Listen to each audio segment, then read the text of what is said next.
Okay, guys, so I had gotten back into talking about Bane and how it relates to, his form of the Force because, Bane takes these Kyber crystals and they're feeding him, they're pumping up his energy, but man, they're destroying his body at the same time, right? Like, and they do everything that, on the surface, like they're a representation of the dark side of the Force.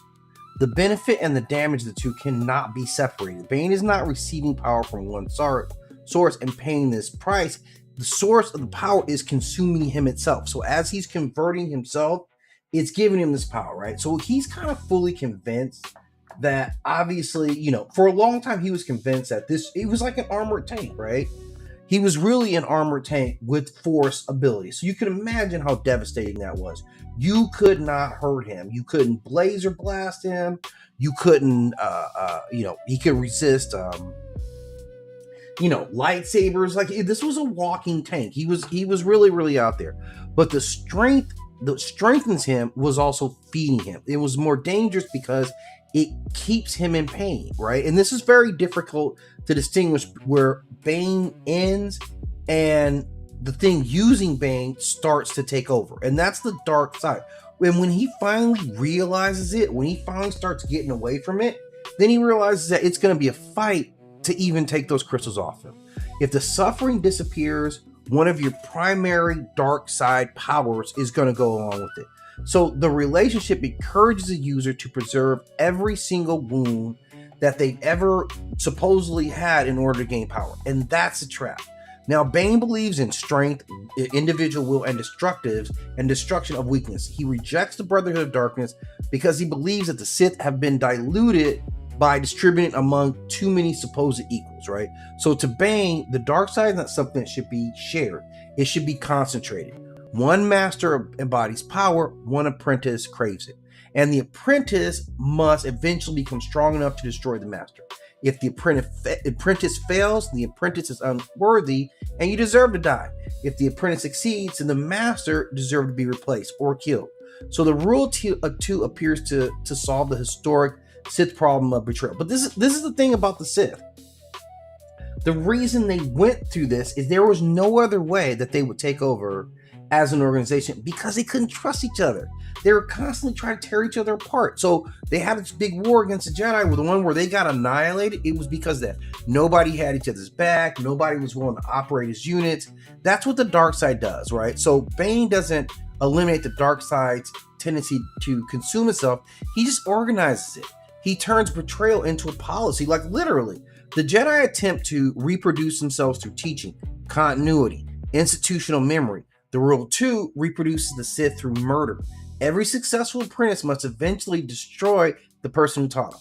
Every successful master must train the individual destined to become their own executioner. I ain't even going that way. That's not even a stable relationship. It's a parasitic relationship converted into a system of governance. So the master feeds upon the apprentice's ambition. The apprentice feeds upon the master's knowledge. Each needs each other, but they can only permit the other to remain around for so long. Like after a little while, you gotta go. So it survives because it accepts. Like this is why the rule it exists, or why it works for so long. Because without it, they don't have anything. The dark side, they are accepting that the dark side cannot sustain trust, equality, or collective purpose. So Bane's genius isn't that he actually cures the dark side of self-destructive nature. His genius is that he designs a structure that uses self-destruction as a method of secession. And that makes the obelisk kind of perfect for him in terms of like how he used the power himself. The obelisk gave Bane tremendous protection, but the protection changed how he fought.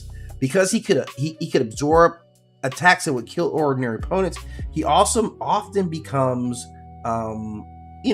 he was down on defense. He wasn't playing hard defense. The armor allowed him to fight with overwhelming aggression because he knew the parasites are going to protect him. And that's what makes him, terrifying, but also dependent. The power that compensates for your weakness can eventually prevent you from confronting that weakness. And what begins as an advantage can turn to a crutch, which I think it did for him. The user may feel stronger while gradually becoming less capable of functioning. So that was the big thing. They turned against him. The danger doesn't disappear. He simply removed it. And this complicates, whether Bane mastered the dark side of the Force himself. I don't know. I mean, I think in a lot of ways he did. I would look at him. He rejected the original Sith establishment. He refused to submit to the Brotherhood. He developed his own understanding of Sith survival. He destroys the old order, including a lot of knowledge. He establishes the rule to and commits himself to a plan that will continue long after his death. Okay, so he does all that. So he's not just following somebody's imperial project. He possesses his own philosophy, his own strategy, and his own vision of the Sith. Now, that gives him a degree of spiritual and intellectual independence that Vader never has. But Bane's independence should not be confused with freedom from the dark side's underlying logic. Bane may control the structure, but the structure remains organized around domination, fear, competition, and inevitable betrayal. All the negative things. So he doesn't escape the appetite of the dark side. He simply shifts it, right? It's the same.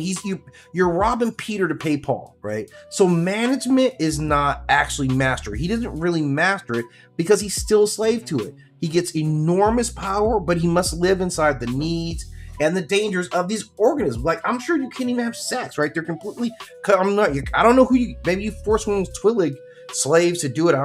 That seemed like the only thing that, their only plot in life in this universe was to be somebody's tool, right? So that's the bargain that he makes. It's a broader bargain with the dark side of the Force. He's rarely announces itself as enslavement, and it represents itself as liberation, but it ain't, right? It tells powerless that they will never be powerless again. It tells the wounded that their pain can become a weapon, and it does. He tells frightened people that they have enough strength that the fear will be unnecessary. And for a while, all that stuff works. All that stuff is clocking out. It sounds all good. But then it becomes more dangerous, right? Your enemies become easier to defeat. Pain becomes more useful. Vulnerabilities get hidden. But the dark side does not remove the original need. It simply feeds on it. It feels like everything is going good, but it's just really feeding on it. So you got to continue to operate being mad. Imagine you got to be mad all the time, or hate, or be at conflict all the time. The power grows that you get out of it. But what you owe back to the dark side is a lot more. It's a literal dependency. It's almost like a drug addiction. So this is why the obelisks are more than just like biological armor. It kind of enhances the mechanisms of this poison gift, right? You're getting force powers, but you're giving out a lot. So, and that's the price right there. That's what makes this relationship really, really dangerous. If you're met like I said, people like the dark side of the Force. The dark side of the Force ain't your friend, man. It never is. I don't know what the other side of the Force is like, but I know that this is a very dangerous relationship. If the orbalisk offered nothing, Bane would have never tolerated it. Just like the dark side offered nothing, no one would surrender to it. So the bargain is, the relationship is genuine reward. You do get this, right? You do get this power, but every benefit, the parasite itself gets a little bit deeper, right? Bane shows a man who uses emotional suffering as fuel. He shows that the same relationship written directly in his body. Pain generating power, power encouraging dependence, and dependence allowing the source of that power to consume its host. It will consume you. Bane wears the orbalisk armor, but the orbalisk armor is also wearing Bane. Like, it's got him. It's not quite like with that Spider-Man kind of symbiote, but it's very similar. It's drawn for everything you get. There's a cost, and that's the thing. And so we're gonna get into the next one here, and the next one is Nihilus. And Nihilus is even a better example. Like when I said, man, this dark side. Look, I'm down with the dark side and all that stuff. I mean, I'm not. But like, there's a true cost, and nobody pays it more than Nihilus. I don't even know if he realizes it. If you know about Darth Nihilus, this was another extremely powerful Sith Lord. I think more powerful than anyone we've talked about just in raw feat. Now, Vader shows us that you can take suffering and convert that into power. Bane shows us how power can become parasitic. Nihilus shows us something, a whole different thing. Nihilus skips to the end of the process. Like, you've been messing with the dark side for all these years. You're really powerful. Yeah, that bill's due all of a sudden. All of a sudden, you hit you with the bill, and you're like, what the hell? Because the bill was actually me. Now, he's discussed a lot of times, like, just a powerful Sith. Fans be like, oh, could he beat Vader? Or he's on a whole different thing. He's not like we're having a one-on-one competition, because he's something else. And this is important to understand about him. He demonstrates what the dark side power looks like when virtually every part of your humanity is stripped away. You don't have any of that anymore, right? So before you became Darth Nihilus, he was a survivor of the destruction at Malachor 5, and that massive shadow generator devastated the planet and the fleets around it. Lots of people died, ended their lives. Now Nihilus somehow survives that, and it's kind of like, I don't know what it is, kind of like a spirit form. I'm not quite sure what we would call what he is. I guess it's just a spirit. So he survives his physical destruction, but what he has inside of him now is this hunger, this emptiness, and it's a hunger for the life force of others. So this is something he gains to the dark side, is that he can consume another being's life force, which shows you how parasitic the dark side is. This is what he gets, and every time he feeds, that hunger just comes right back, and it comes back even more demanding each time. So that's a pattern that Nihilus goes through. You consume planets, you feel like you're gonna, just trying to survive, but then 5 minutes later you're hungry again, like they were made out of MSG. So this is repeated dependence. Like over this long period of time, he has become so dependent, and the dependency escalates that the appetite is all his. That's all we know about him now. At some point, he stops being a person who experiences hunger, and now he's hunger itself, right? He's hunger kind of wearing the remains of a person. So he's very different from like some type of conqueror. A conqueror takes territory. It wants people, wants political control. He doesn't want any of that. He's going to come here and he's going to consume everybody. He's going to suck literally just to sustain himself. So it's very kind of similar to like a galactic style of character where he has to consume because that's all that's left of him. A population is not a community to him. It's food. His entire fleet is less like a military operation, less like a ruler and more like a predator. I mean, that's what he is. So he's different. Sidious wants to rule the galaxy. Darth wants power. Bane wants to reconstruct the Sith. Nihilus's whole thing is a lot more primitive. I'm hungry and I want to stop it, but he can never stop it permanently. This is what he gets. He does not get satisfaction. He doesn't feel complete afterwards. He's just back to being normal for a brief. It's a temporary period of time. He never says, I've eaten enough. He's never full. His face is gone. His name is gone. His history is gone. He completely gave himself over to the Force. And this is what happens when you be messing around with the dark side of the Force. The name Nihilus is just a void now. Like what he means is a void. So that's not spiritual mastery, right? It's spiritual erasure. He didn't master that part of the dark side of the Force. Can he control the application of the Force to drain? Yeah. Can he direct his fleet? Yeah. Can he kill enemies and inspire fear? Absolutely. But can he choose not to feed? No. No. Can he accept hunger without obeying it? No. Can he establish a purpose unrelated to this? Again, no. So he's trapped. This is, and like I said, if you go back and you watch Bane or read the Bane stories, he was very close. Like it has started to consume him to where he had to get those crystals off. He had to. And what does he try to do then? He tries to then take Xander's life force. So Nihilus is just the extension of that, right? It's not freedom. It's not, control. He's not liberated by his power. He's simply organized himself around it to feed that hunger. That's never, ever gone away. He's absolutely limitless power, but he has zero control over it, right?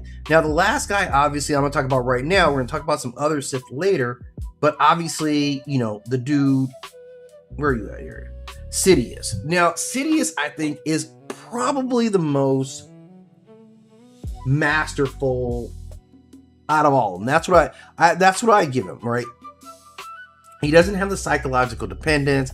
He doesn't have the parasitic connections. He doesn't deteriorate, right? He appears to be different. He's more patient. He's more disciplined. He's more strategic. He's more politically balanced. He's capable of concealing his true nature for decades. He doesn't simply unleash the dark side when he feels angered. He can smile, negotiate, flare. Like he's got full mastery of it. He can delay gratification, which a lot of the other Sith Lords don't do.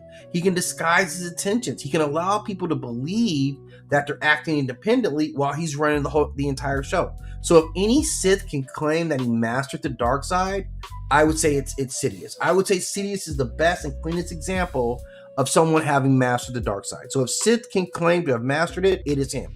He doesn't merely defeat, and think about what he does to the Jedi. He doesn't merely defeat them, he destroys the Jedi. not quite, but he really takes him to a big blow, right? He really reduces him down. He created both sides of the Clone War. Literally, he controls the leaders of both factions and using the conflict to militarize the Republic while exhausting the Jedi. That was like next level, man. That was truly tech next level. He puts the Jedi in impossible situations. If they refuse to fight, they abandon the Republic. If they enter the war, they become generals within the military system that Sidious controls. Tell me that ain't a baller move. Tell me that's this. By the time they realize the trap has already happened, it's done already. They've already helped build the machinery. They remember that Order 66 comes in? It's already done.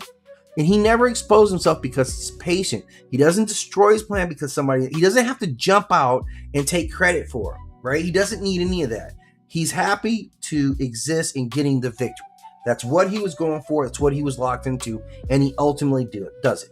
Now, Vader controls a room through fear. Sidious controls a room by allowing people to believe that they're making decisions. It's a much more sophisticated form of domination, and he always shows amazing command of his dark side abilities. He can fight multiple Jedis. We've seen this guy go at multiple Jedis at once. He challenged Yoda. I think he was going to take that L, be honest. He overpowered Maul and the Savage, his Savage crew. He uses Force Lightning, Cloud Perception, manipulates visions, and imposes will through political order. Like, he really put it down in the political realm as well. So he's very different. What we see is that he doesn't seem to be consumed by it. He doesn't seem to be consumed by his appetite, but he's relentless. Sidious kills his master. He conceals the Sith. He destroys the Jedi. He transforms the Republic into an empire and sits at the top of the system that he created. So by any external measure, he's the one. He is, out of all the Sith that I would take a look at, obviously he's the winner. Winner, chicken dinner.